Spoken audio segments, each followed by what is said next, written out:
L-Enemalta qalet li minkejja żieda qawwija fid-domanda l-elettriku, il-ħin tal-qtuħ fil-provvista fuq in-netwerk tal-voltaġġ medju naqas madwar 76% meta mqabbel mal-2023.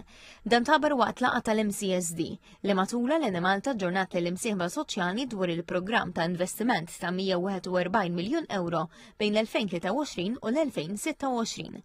Iċ-Chairman Eżekuttiv tal-Enemalta l-Inġinier Ryan Fava qal li dan l-investiment qed iżid il-kapaċità tan-netwerk u jħejjih għaż-żieda fid-domanda għall-elettrifikazzjoni, l-enerġija li tiġġedded u tkabbir ekonomiku.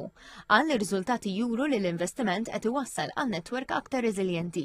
Żied li l-ħidma fuq in-netwerk tal-voltaġġ baxx se tintensifika għax spjega li din hija l-parti tas-sistema li twassal il-provvista direttament fid-djar u fin-negozji.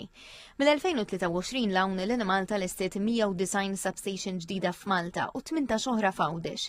Aġġornat aktar minn 260 transformer, bidlet aktar minn 120 switchgear unit, installat 875 feeder ġdid tal-voltaġġ baxx u għedet aktar minn 270 km ta' cables tal-voltaġġ medju. L-Enemalta qalet li saru wkoll xogħlijiet fiċ-ċentri tad-distribuzzjoni tal-Musta, Ħalkirkop, Buġibba u Sant'Andrija. Iċ-ċentri ġodda fis-Siġġiewi, l-Imsida u n-Naxxar jinsabu fl-aħħar fażi ta' testijiet u mistennija jibdew jintużaw fil-ġimgħat li ġejjin. Intant fl-istess laqgħa l-Ministru għall-Enerġija Mirjam Dalli qalet li d-domanda medja fil-pajjiż hija ta' madwar 450 megawatt. Iżda matul il-mewġa ta' sħana tal-ġimgħa li għaddiet laħqet rekord ta' 741 megawatt. Qalet li meta mqabbla mal-2014 id-domanda din is-sena kienet 86% ogħla. Qalet li fejn sar ix-xogħol fuq il-voltaġġ u l-medju l-investiment tar riżultati u naqqas iż-żmien li l-konsumaturi jdumu mingħajr provvista meta tinqala ħsara. Madankollu sostniet li l-pjan irid ikompli u tissok tal-ħidma fuq il-voltaġġ baxx fejn matul il-jiem tal-ogħla domanda inqalgħu bosta ħsarat lokalizzati. Fost il-prijoritajiet semmit il-belt fejn qalet li hemm infrastruttura antika li trid tinbidel.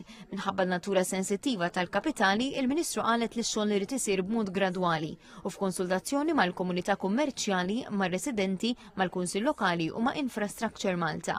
Semmit ukoll xogħlijiet f'Birkirkara, fil-Kalkara u fil-Mellieħa, iżda qalet li l-pajjiż ma jistax jinqala kollu f'daqqa minħabba l-inkonvenjent li joħolqu dawn l-interventi.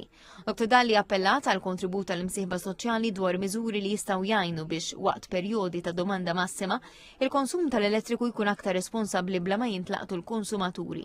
Minnaħa tiegħu il-Ministru għad-Dialogu Soċjali Kietet Soparditanti qal li l-MCSD għandu jkompli jlaqqa flimkien lill-imsieħba soċjali biex permezz ta' dialogu, il-konsultazzjoni u l-kollaborazzjoni jiġu indirizzati l-isfidi nazzjonali.